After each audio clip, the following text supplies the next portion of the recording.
Oremos. Bendito Dios y Rey eterno, Rey de gloria, hoy estamos por tu misericordia una vez más en este lugar, anhelando, Señor, deseando que tu gracia sea extendida sobre nuestra vida, para poder recibir la iluminación de tu Santo Espíritu, para poder entender estos tesoros celestiales, para poder crecer y ser edificados para tu gloria, para solamente darte honor a ti, porque solamente tú eres digno de recibir todo honor.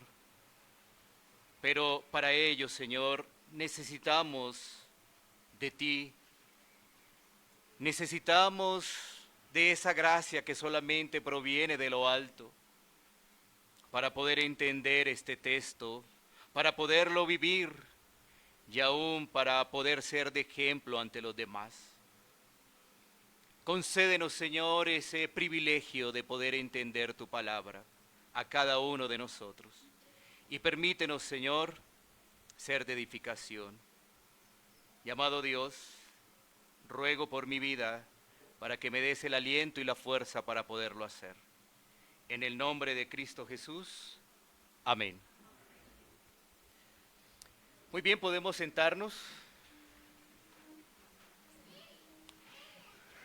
El Señor una vez más nos convoca para seguir escuchando su palabra y nosotros poder desarrollar esta serie que estamos alternando con el libro de Hechos. Recordemos que esta serie lleva como título El propósito de Dios para la familia. El propósito de Dios para la familia. Y el tema que estaremos abordando específicamente es la sujeción en el matrimonio, una expresión del amor de Dios.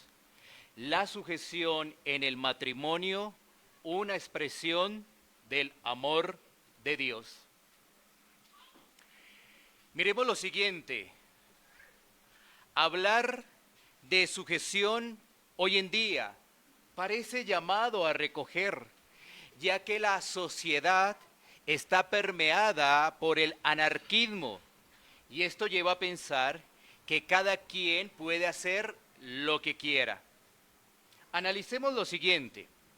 Un país sin ejército, sin policías, sin autoridades, por ejemplo, en estas regiones latinoamericanas, ¿no haría que otros países se aprovecharan de esta situación y desearan invadir el país, ya que no tiene seguridad, ya que no tiene normas, ya que no tiene leyes? Y pensemos, si no hay leyes, ¿qué pasará con los ladrones? Robando con tranquilidad, asesinatos y muertes. ¿A dónde iría uno a radicar una denuncia o a pedir una investigación? Una nación sin reglas está destinada a la destrucción, a que la moralidad cada vez esté más bajo y las condiciones de vida sean desastrosas. Por eso, la Biblia, la palabra de Dios, nos habla de ley, nos habla de estatutos, nos habla de normas, nos habla de preceptos. La sabiduría de Dios no la puede comprender el hombre natural y por eso hace como él piensa y más bien esos caminos conducen a la muerte, como lo expresa Proverbios 14:12. Hay camino que al hombre le parece derecho, pero su fin es camino de muerte. Ahora, para nuestro tema del matrimonio pasa lo mismo. Cuando no hay una directriz, cada quien piensa del matrimonio como quiere. Hoy en día está en boca de la sociedad el feminismo. Mucha atención con esto porque esto es muy importante para la iglesia. Esta ideología hace que la mujer piense que es igual al hombre en todo y se le deben adjudicar sus mismos derechos que al hombre. ¿Qué vemos entonces?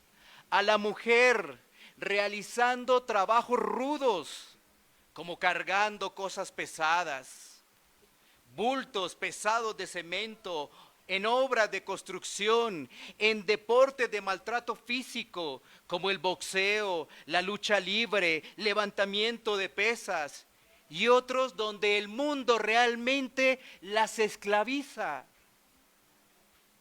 El mundo lo que quiere es seguir adelante con ese tipo de ideologías.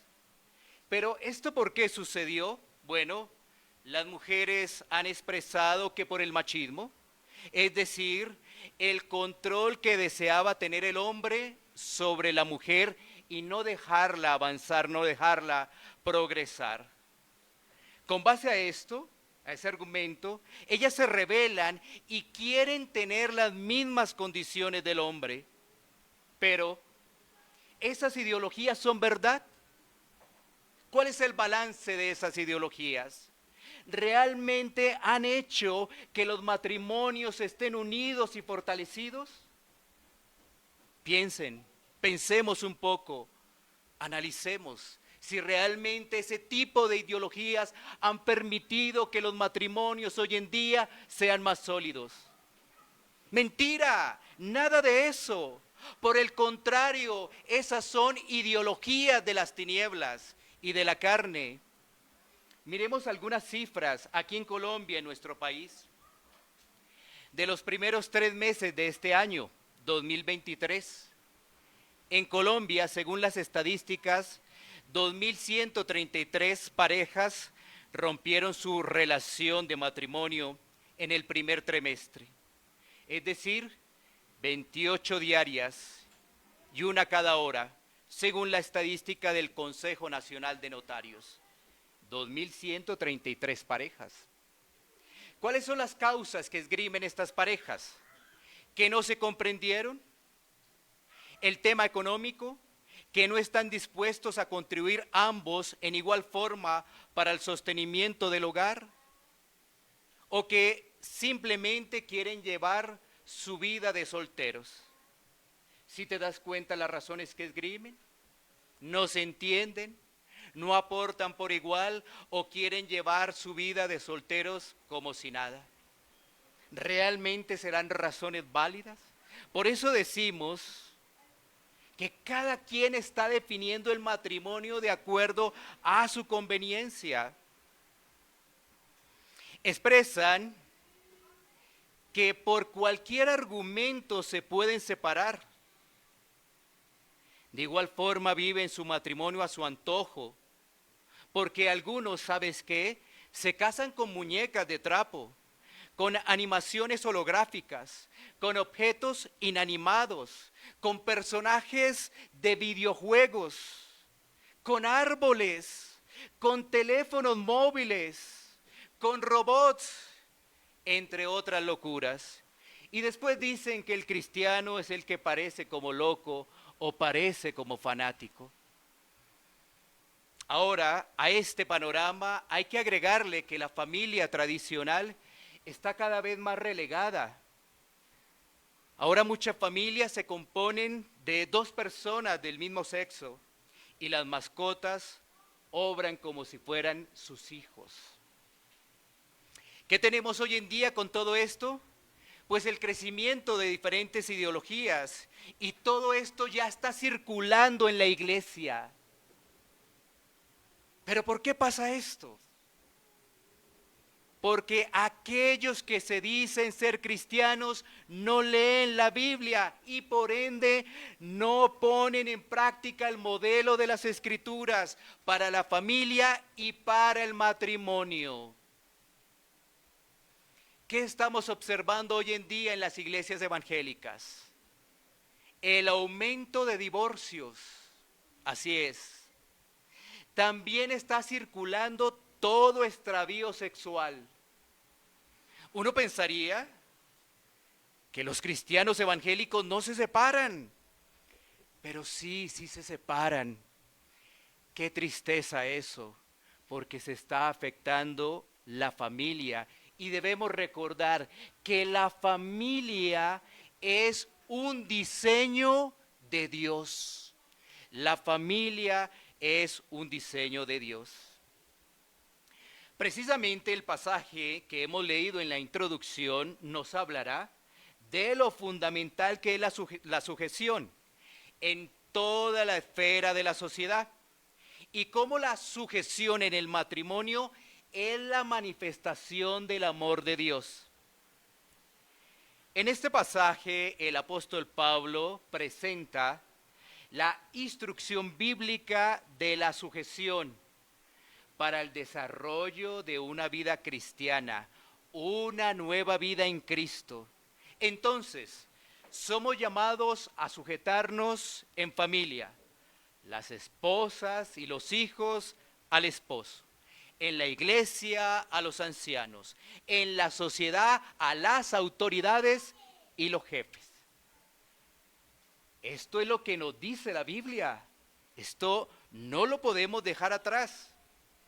Pero hablar de sujeción para el corazón oscuro y no regenerado es repulsión, ya que este corazón no se puede sujetar. Y más bien toma esto como ideas anticuadas que no tienen función para esta época. Y entonces ellos expresan rebeldía, pero es porque no tienen la luz del Evangelio. Y estas personas malinterpretan el concepto de sujeción. ¿Y cómo lo hacen? Le buscan una reinterpretación a su acomodo y expresan que sujetarse es para una persona débil, que pueden jugar con ella, que no tiene determinación, que no puede tomar sus propias decisiones. Esos son los argumentos que presentan ellos. Por eso, en primera instancia, será muy importante definir la palabra sometimiento. Sometimiento. Así que vamos a definir esa palabra que está en el griego y es hipotazo. Hipotazo en el griego. Tiene como uso un término militar que indica el estado de un soldado en el ejército. Una vez más quiero repetirte. Hipotazo. Es un uso de término militar que indica el estado de un soldado en el ejército, es decir, subordinado. Una persona subordinada. Miremos lo siguiente. Es claro que en un ejército, un soldado no puede hacer lo que quiere. Debe someterse. Por ejemplo, a pesar de que su comandante no tenga el mismo coeficiente intelectual o no venga de la mejor familia, pero el soldado tiene que estar subordinado. Así es, independientemente de su comandante, de su capitán o de su general. Entonces, bajo esta presentación, ¿cómo podemos definir la sujeción? Entonces diríamos, ponerse bajo las órdenes de otro, obedecer, estar bajo la autoridad de otra persona, ser sumiso. Una vez más quiero repetirte esta definición. Ponerse bajo las órdenes de otro, obedecer, estar bajo la autoridad de otro, ser sumiso. Lo que expresa el apóstol Pablo en nuestro texto es que aquello que el soldado hace por la fuerza, el creyente, lleno del Espíritu Santo, lo hace de manera libre, de manera voluntaria y bajo la manifestación del amor. Miremos un momento el contexto. Imperio Romano, los soldados debían obedecer las leyes y debían obedecer a todo lo que dijera el César. Es decir, ellos no tenían ninguna opción. La situación que ellos tenían, que tener que obedecer era a la fuerza, no tenían ninguna otra opción. En cambio, Pablo nos está haciendo ver que para el creyente obedecer se vuelve un acto de amor, voluntario y en humildad. Esa es la diferencia. Espero que puedas estar captando esa diferencia. Mientras una persona sin luz obedece porque le toca, una persona que está llena del Espíritu Santo va a obedecer bajo ese acto de amor voluntario, en humildad. Esa es la diferencia. Por eso el creyente se goza en las cosas de Dios y no ve la obediencia como una carga, como una obligación. Allí está operando la llenura del Espíritu Santo. Cuando tú lees el contexto de Efesios capítulo 5, te vas a dar cuenta que se nos está hablando también de la llenura del Espíritu Santo en Efesios capítulo 5. Bueno, así que la orden del apóstol Pablo es imposible cumplir para una persona natural, es decir, una persona que no ha nacido de nuevo, ya que esa persona no elige por sí mismo ponerse a disposición de otro. Esa persona no elige servir a otro, y si lo hace es porque le toca, ¿sí? Una persona sin Cristo nunca estará dispuesto a disponerse para otro, no lo hará. Tampoco estará dispuesto a servirle a otra persona, no lo hará, y si lo hace, lo estará haciendo según su propia conveniencia, para sacar réditos, para mejorar quizás alguna posición, pero realmente no lo hará por convicción. O en último caso lo hará porque no tiene ninguna otra opción. La sumisión implica ponerse bajo la autoridad de otro. Y en este sentido, todos estamos sujetos. Todos estamos rindiendo cuentas a alguien. Y esto es muy bueno porque viene de la palabra de Dios. Y en últimas, también todos rendiremos cuenta a Dios por todo, porque estamos bajo su señorío. Estar bajo el señorío de Dios implica que todos tenemos responsabilidades, tenemos roles que cumplir. Unos darán cuenta por la autoridad que Dios le ha delegado y otros darán cuenta por la manera que respetaron y se sujetaron a esta autoridad. Ahora, lo que estoy diciendo lo podemos corroborar con Romanos capítulo 13, versículos 1 y 2. Miremos Romanos 13, 1 y 2. Dice la Escritura: sométase toda persona a las autoridades superiores, porque no hay autoridad sino de parte de Dios, y las que hay por Dios han sido establecidas. De modo que quien se opone a la autoridad, a lo establecido por Dios, resiste, y los que resisten acarrean condenación para sí mismos. Este pasaje nos está recordando verdades que nuestras vidas deben tener en mente. ¿Quién ha puesto las autoridades? Dios. ¿Es un invento del hombre? No, Dios ha puesto las autoridades. Y aquel que resiste a las autoridades, como lo menciona el texto, estaría acarreando condenación, porque realmente no se sujeta a nada.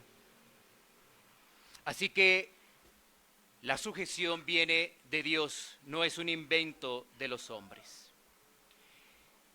Volvamos a leer otra vez nuestro pasaje para extraer aquí algunas verdades que nos permiten seguir haciendo referencia a lo que es la sujeción. Dice: someteos unos a otros en el temor de Dios. Las casadas estén sujetas a sus propios maridos como al Señor, porque el marido es cabeza de la mujer, así como Cristo es cabeza de la iglesia, la cual es su cuerpo y Él es su Salvador. Así que, como la iglesia está sujeta a Cristo, así también las casadas lo estén a sus maridos en todo. Como hemos mencionado, el apóstol Pablo muestra en primera instancia lo fundamental de la sujeción. ¿Para qué? Para el desarrollo de una buena vida cristiana que está llena del Espíritu Santo. ¿cierto? Como hemos dicho, esa sujeción se da en todas las esferas de la sociedad, donde el hombre se pueda relacionar. Matrimonio, familia, iglesia y vida laboral. ¿Sí ves? En todo lado tenemos que rendir cuentas y sujetarnos. ¿Qué hace después de ello el apóstol Pablo? Es decir, pasando al versículo 22. Hace una comparación entre Cristo, la iglesia y el esposo y la esposa. Tenemos allí una figura literaria, una comparación. Pablo dice que las casadas se deben sujetar al marido como al Señor. Y manifiesta en esa comparación que así debe ser. Porque Cristo es la cabeza de la iglesia y la iglesia se sujeta a esa cabeza que es Cristo. Se sujeta la iglesia a su Salvador y a su cuidador, que es Cristo. Entonces, pensemos lo siguiente en la iglesia y sus consecuencias si no hay sujeción. Miremos la iglesia, en primera instancia. Si la iglesia no se sujeta a Cristo, entonces es rebelde y, por ejemplo, se adapta al mundo y utiliza estrategias humanas para hablar de Dios, mezclando la cultura y la palabra. Esa es entonces una iglesia rebelde que no se sujeta a la palabra. ¿Qué pasa en el matrimonio cuando una esposa no se sujeta? Está la rebeldía rondando y no está permitiendo que el esposo ejerza su rol, las funciones que Dios le ha entregado. ¿Qué pasa si Cristo no es la cabeza de la iglesia? Sería una iglesia sin orden, que estaría llevada al adulterio espiritual y, por supuesto, a una apostasía tajante. ¿Qué pasaría en el hogar? Bueno, se perderían los roles y estaría en grave riesgo de separación. Ahí están los puntos de análisis. Así que de nuestro texto, lo primero que tenemos que mirar es lo que no significa sujeción. Lo que no significa sujeción, para después ir a mirar qué significa sujeción. Y vamos a mirar 6 puntos de lo que no significa sujeción, o lo que no nos está diciendo este texto. 6 puntos. El primero, el pasaje no está enseñando que la mujer debe poner al esposo en el lugar de Cristo como si el marido fuera la autoridad en absoluto. Quiero volver a repetir cada uno de esos enunciados. El pasaje no está enseñando que la mujer debe poner al esposo en lugar de Cristo, como si el marido fuera su autoridad absoluta. Más bien, se puede observar que esta autoridad al hombre ha sido delegada por Dios para desempeñar su rol. Si la esposa tiene una sujeción absoluta a su marido, lo estaría poniendo en lugar de Dios, lo cual eso se convierte en idolatría y estaría en contrario a las Escrituras. Más bien, ¿cuál es la situación? Es que Dios ha dejado una sujeción delegada al hombre con principios claros. Segundo, el pasaje no está hablando de que el hombre debe someter a su esposa. No hay lugar en la Escritura donde se enseñe tal cosa. Una vez más, otra vez, el pasaje no habla de que el hombre debe someter a su esposa. No hay lugar en la Escritura donde se enseñe como tal. Más bien, al esposo se le llama a amar a su esposa, a ser comprensivo, a servirla, pero también a sustentarla, no a someterla. Debemos recordar, nuestra esposa es nuestra compañera de pacto. no es nuestra esclava o nuestra hija.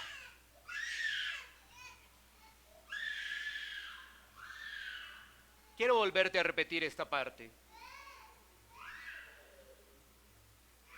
Al esposo se le llama a amar a su esposa, a ser comprensivo, a servirla, también a sustentarla, no a someterla. Nuestra esposa es una compañera de pacto, no es nuestra esclava o no es nuestra hija. Más bien, el mandato ¿cuál es? Es que la mujer muestre una actitud sumisa, de respeto hacia su propio marido, a la luz de lo que implica el Evangelio. Aquí no estamos hablando de esclavitud. No hay mujer más libre que aquella que está en sumisión a su marido, con el propósito de servir al Señor. 3. Esta sección no implica que la mujer sea inferior al hombre o que ella posea menos inteligencia o que sea incompetente. Una vez más lo repito. Esta sección no implica que la mujer sea inferior al hombre o que ella posea menos inteligencia o que sea incompetente. La Biblia nos enseña de mujeres sabias, de mujeres virtuosas. Tomemos un ejemplo para que podamos verificar ello. Primer libro de Samuel 25:3. Primer libro de Samuel 25:3. Dice la escritura: y aquel varón se llamaba Nabal, y su mujer Abigail. Era aquella mujer de buen entendimiento y de hermosa apariencia, pero el hombre era duro y de malas obras, y era del linaje de Caleb. Esta historia nos recuerda a una mujer que actúa con sabiduría frente al esposo que actúa de forma torpe. El contexto de este pasaje nos recuerda que David pide ayuda para los suyos a un hombre muy rico. Este atiende a los enviados de David, pero lo hace con dureza, lo hace con rechazo, áspero, cosa contraria a lo que desarrolla su esposa, que era sabia, y esa sabiduría le permitió actuar con diligencia. Vemos entonces que no estamos hablando aquí de inteligencia o de incompetencia, estamos más bien hablando del orden perfecto de Dios. Tengamos presente, la sumisión de la esposa en ningún momento implica inferioridad. Al contrario, enseña la necesidad de orden y estructura, de compartir la responsabilidad en el hogar. Mujeres y hombres somos iguales y dignos delante de Dios. Gálatas capítulo 3, versículo 28. Mira lo que dice Gálatas 3, 28. Ya no hay judío ni griego, no hay esclavo ni libre, no hay varón ni mujer, porque todos vosotros sois uno en Cristo Jesús. Por pura gracia, tanto hombres como mujeres podemos acceder a la salvación. Por pura gracia. Estamos en igual de condiciones, pecadores destituidos de la gloria de Dios, tanto hombres como mujeres. Pero el Señor, haciendo una obra de misericordia en nuestras vidas, nos permite entender cómo Él diseñó el matrimonio y nos permite ver la funcionalidad de la sujeción. 4. Este pasaje tampoco está enseñando que la mujer debe seguir a su marido en todo lo que él demanda. Por ejemplo, el pecado, ¿no? Así que este pasaje tampoco está enseñando que la mujer debe seguir a su marido en todo lo que él demanda. Por ejemplo, no guardar el día del Señor, en mentir, en llevar falsos testimonios a otros. En eso no hay acuerdo. Sin embargo, aun cuando tenga que estar con Cristo en contra de la voluntad pecaminosa de su marido, todavía puede tener un espíritu de sumisión, una disposición al diálogo, todo llevado a la palabra de Dios. 5. Este texto tampoco está enseñando que la mujer no puede influenciar para que su marido pueda esforzarse y ser dirigido por Cristo. ¿Sí? Este texto tampoco enseña que la mujer no puede influenciar para que su marido no pueda esforzarse para ser dirigido por Cristo. Y para ello tenemos un pasaje de las Escrituras. Primera de Pedro, capítulo 3, versículos 1 y 2. Primera de Pedro, capítulo 3, versículos 1 y 2. Asimismo vosotras, mujeres, estad sujetas a vuestros maridos, para que también los que no creen a la palabra sean ganados sin palabras por la conducta de sus esposas, considerando vuestra conducta casta y respetuosa. Este pasaje nos recuerda que la sujeción no es si el marido es cristiano o no. Ya qué interesante esto. Una vez más, porque esto hay que volverlo a decir. El pasaje nos está recordando que la sujeción no es si el marido es cristiano o no, la sujeción es un mandato de Dios. Pero también aquí vemos que la mujer, siendo temerosa de Dios, puede influenciar con la gracia de Dios para que sus esposos conozcan del Evangelio. Una mujer rencillosa aparta a su marido de la gracia y la misericordia. ¿Sí? Así que esa mujer sabia, esa mujer creyente, puede influenciar con la gracia de Dios, por supuesto, para que su esposo pueda conocer realmente las verdades de las Escrituras. Entendemos que todo es por gracia. Por eso decimos, esa mujer sabia, actuando en dependencia de Dios, del Espíritu Santo, puede tener ese favor del Señor. Sigamos avanzando, ahora tenemos el punto número 6. El texto que tenemos tampoco enseña que las mujeres deben someterse a todos los hombres. En este caso hace una referencia que es a su marido. La sujeción es a su marido, ¿sí? Sé que no está enseñando el texto que es la sujeción a todos los hombres. Eso realmente descuaderna el principio de las Escrituras. Si una mujer se sujetara a todos los hombres, ¿qué pasaría, no? Así que esa sumisión está reservada únicamente, exclusivamente para el matrimonio, para el matrimonio. Así que hemos presentado 6 puntos de lo que no está enseñando este texto con respecto a la sujeción o al sometimiento bíblico. Ahora tenemos que ver qué es lo que está enseñando, ¿no? ¿Qué es lo que está enseñando este texto de Efesios capítulo 5? El texto expresa que la esposa, de manera obligatoria y voluntaria, se somete.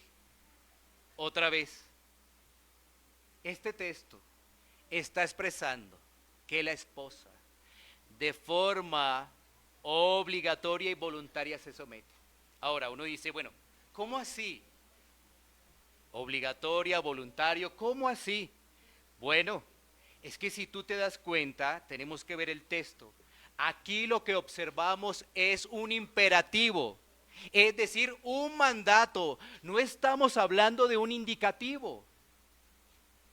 Un imperativo, es decir, una orden, es decir, un mandato.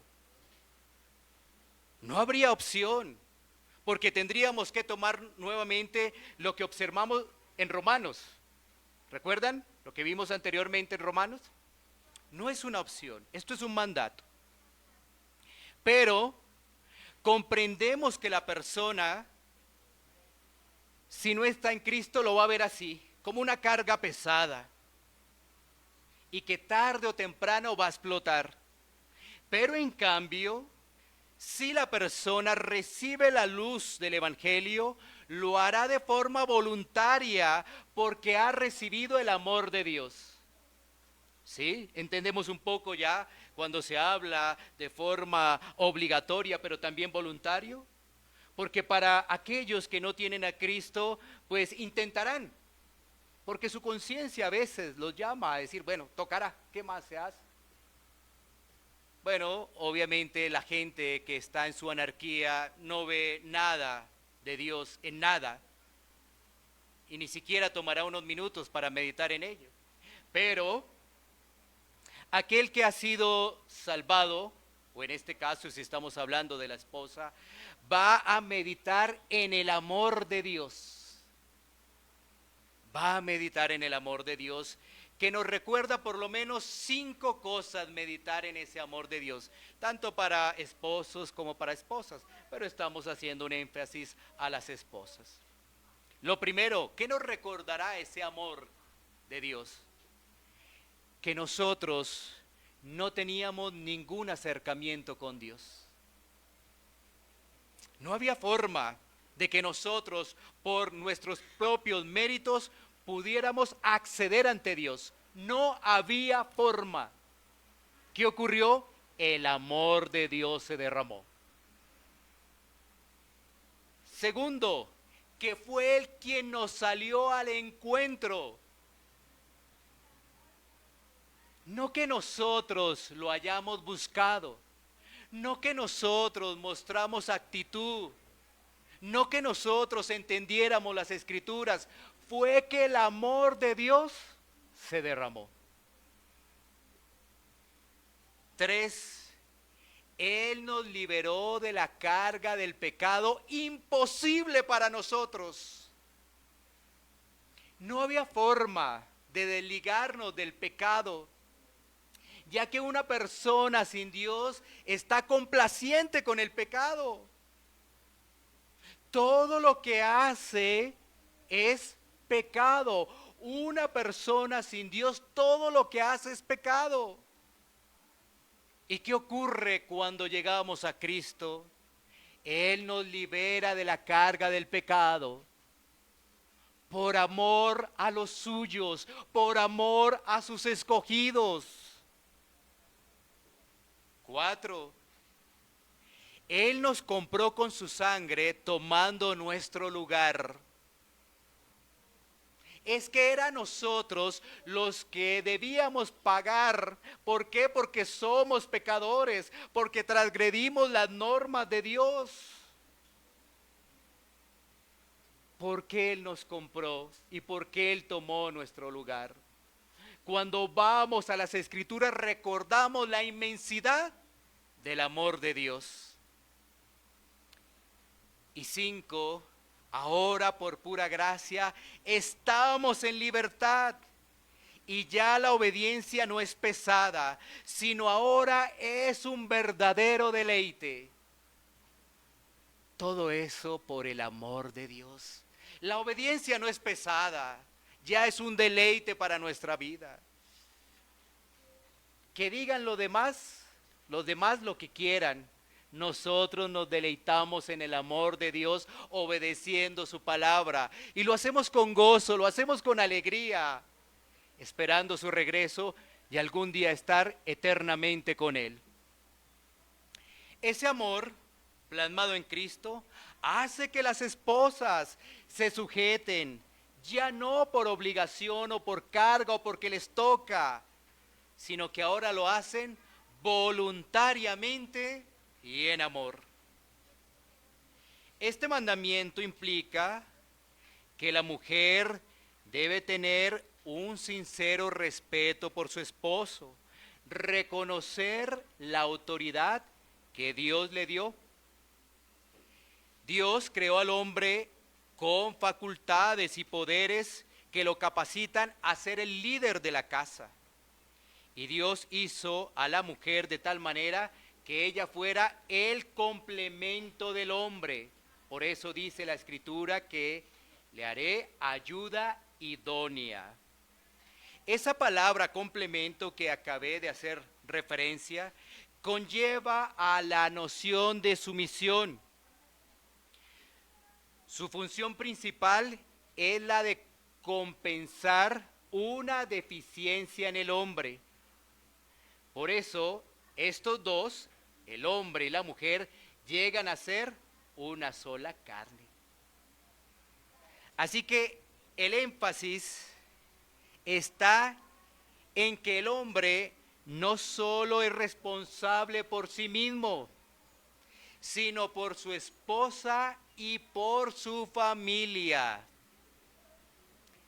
¿Qué debe hacer la esposa frente a esa gran responsabilidad que tiene el hombre? A ayudarlo, a animarlo, a desarrollar su función, dada por Dios, entregada por Dios, para que pueda ser el sacerdote del hogar. Recordemos que este es el orden de Dios, no es el orden del hombre, no son las invenciones de las filosofías e ideologías, es el orden de Dios. Dios estableció estos patrones para el matrimonio antes de la caída, antes de Génesis capítulo 3. Mientras el hombre y la mujer aún eran perfectos, mientras todavía vivían en el paraíso sin pecado, sin ningún defecto en ellos, ese fue el orden que estableció Dios. Pero ¿qué pasó después de la caída? Miremos un momento, Génesis capítulo 3, versículo 16. ¿Qué sucedió después de la caída? A la mujer dijo: multiplicaré en gran manera los dolores en tus preñeces, con dolor darás a luz los hijos, y tu deseo será para tu marido, y él se enseñoreará de ti. A consecuencia de la caída, del pecado, de la desobediencia, la sujeción de la mujer se volvió fuerte, porque el marido, obviamente por el pecado, buscará dominarla a toda costa. Las consecuencias del pecado. Miremos un momento, Primera de Timoteo 2, 12, 14, que nos remonta una vez más a Génesis. Primera Timoteo 2, 12, 14. Porque no permito a la mujer enseñar ni ejercer dominio sobre el hombre, sino estar en silencio, porque Adán fue formado primero, después Eva, y Adán no fue engañado, sino que la mujer, siendo engañada, incurrió en transgresión. ¿Qué nos recuerda este pasaje? Que Eva fue engañada por la serpiente en vez de hacer lo que debía haber hecho. ¿Sí? Ir a consultar con Adán frente al asunto que se le estaba presentando. Pero ella tomó la decisión y se colocó en una posición de liderazgo. Eva solo manejó la situación con la serpiente y como resultado de ello, por supuesto, implicó a Adán. Y así sucedió la caída de la raza humana. Una sociedad matriarcal que tiene a la mujer como cabeza y centro del hogar es una negación de la enseñanza bíblica y es en efecto una repetición de lo que observamos de la caída de la raza humana en Génesis capítulo 3. ¿Qué podemos concluir antes de mirar algunos desafíos que nos trae el texto? La mujer, la esposa, debe reconocer el liderazgo que Dios le ha dado a su marido. Debe seguirlo voluntariamente y respetarlo, por cuanto esto glorifica a Dios y la está protegiendo a ella. ¿Sí? Una vez más quiero repetírtelo. La mujer debe reconocer el liderazgo del esposo, debe seguirlo voluntariamente y respetarlo, por cuanto esto glorifica a Dios y la está protegiendo a ella. Entonces es reconocer, seguir y respetar. Allí hay tres palabras claves: reconocer, seguir y respetar. Esta es la manifestación del amor y la bendición de la sujeción en el matrimonio. Esto permite lo fundamental, darle la gloria a Dios. Pero además esto permite el testimonio para que las personas de la congregación observen cómo es una vida realmente, un matrimonio sujeto a las Escrituras. Pero también va a servir para los de afuera, que observen cómo son los matrimonios en Cristo. Qué interesante poder ir a la luz de las Escrituras. Pero sin duda este texto nos trae muchos desafíos. Para todos en particular. Por ejemplo, para esposas, para las que se van a casar, para nosotros. Hay bastantes desafíos. Comencemos. Debemos recordar que estamos en un mundo caído. Entonces, no nos vamos a sujetar a gente santa. Ahí está lo primero. Recuerda esto. Estamos en un mundo caído. Nos vamos a sujetar a un esposo que está lidiando con sus pecados. Y en algunos casos ni son creyentes. Con eso hay que lidiar. Porque estamos en un mundo caído. Y esto hará que muchas veces no se esté de acuerdo y hasta puede llegar la decepción. ¿Cierto? Sin embargo, esposa, aquí tienes para recordar la manifestación del amor de Dios, y por el amor a tu Salvador, tú te niegas también para que tu esposo pueda cumplir su rol.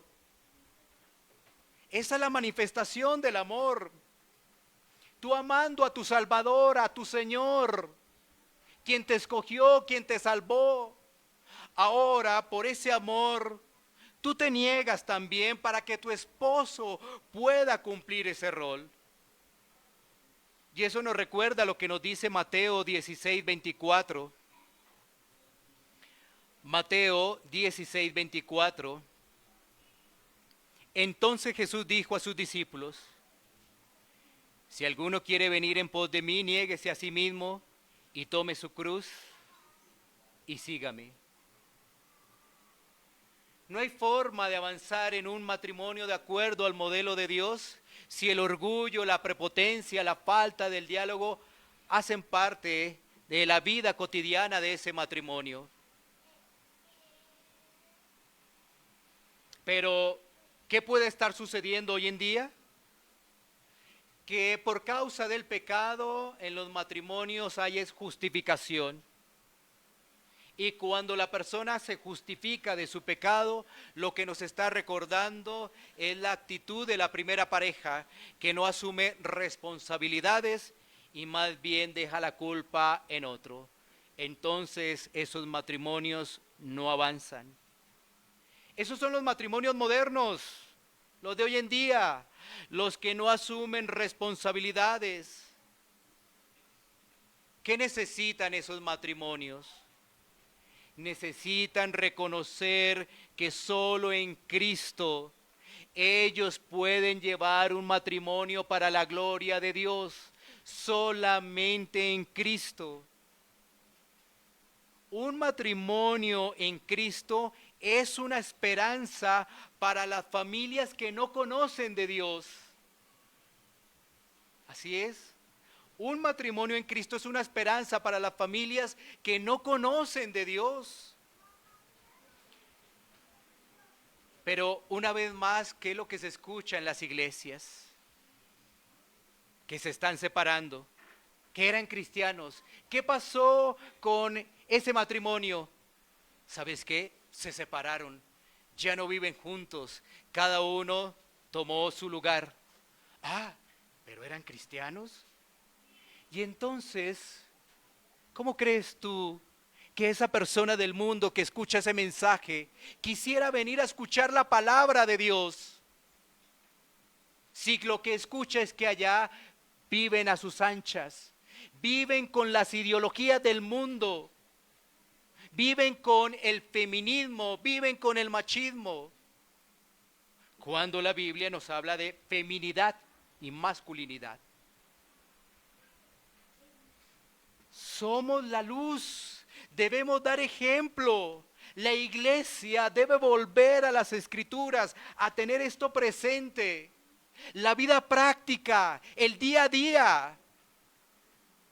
No importa que ya lleves 30 años, 35, 40 años de casados. No importa si llevas uno. No importa si próximamente te vas a casar.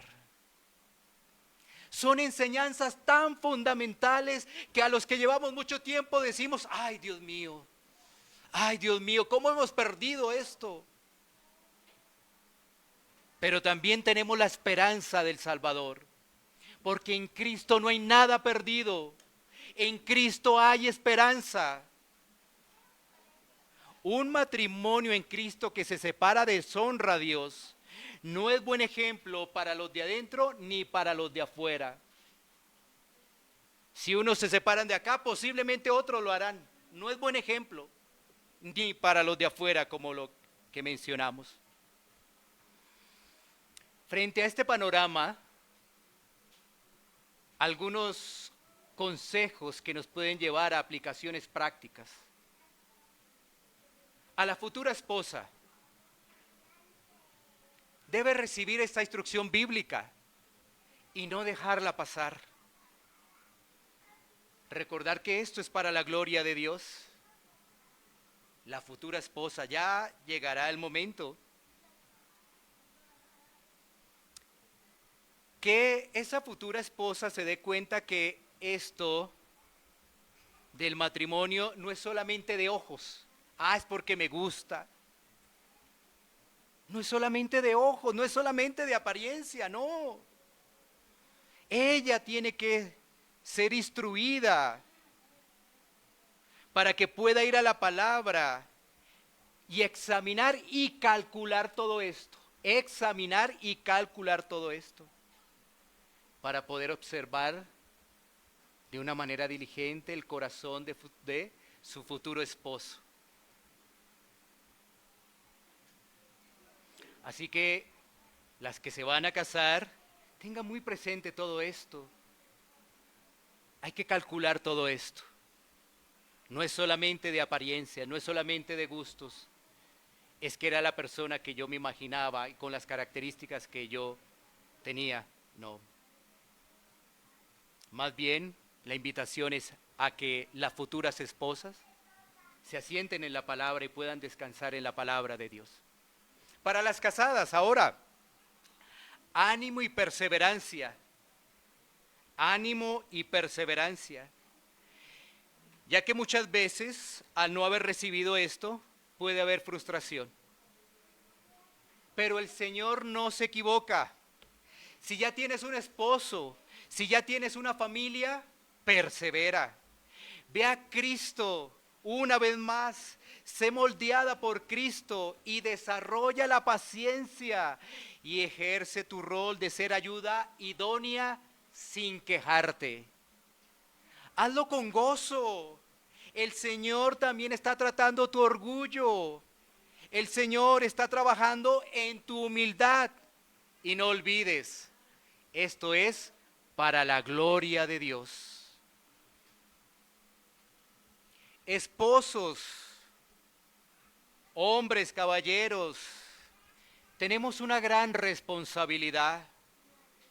Solamente en Cristo podemos avanzar. Así que debemos esforzarnos en Cristo para ser esos sacerdotes, cuidadores, proveedores, guiadores, que le den la gloria al Señor. El mensaje debe ser unido una vez más. Debemos hacer un balance adecuado de nuestros matrimonios para que al hacerlo adecuado podamos arrepentirnos de nuestro pecado y así hagamos cambios mirando a Cristo, formando familias para el Señor, esposos, que podamos ver a nuestras esposas como ese regalo del Señor para nuestras vidas. Qué regalo tan precioso. Qué gracia nos ha concedido el Señor, nuestras esposas, pero que podamos ver ese regalo que viene de Dios. Recordar que sin Cristo no hay ninguna esperanza para nuestro matrimonio. Ninguna esperanza. Recordar que en Cristo nuestro matrimonio sí tiene esperanza, sí la hay, porque no es en nuestras fuerzas, es en el poder de Dios y nosotros sujetos a nuestro Señor. Así que, para concluir, la sujeción en el matrimonio es una expresión del amor de Dios. No desperdiciemos esas bendiciones, por el contrario, atesorémoslas profundamente, que queden arraigadas en nuestro corazón y sigamos meditando en ello para que podamos darle gloria a Dios. Vamos a tomar un tiempo para poder orar.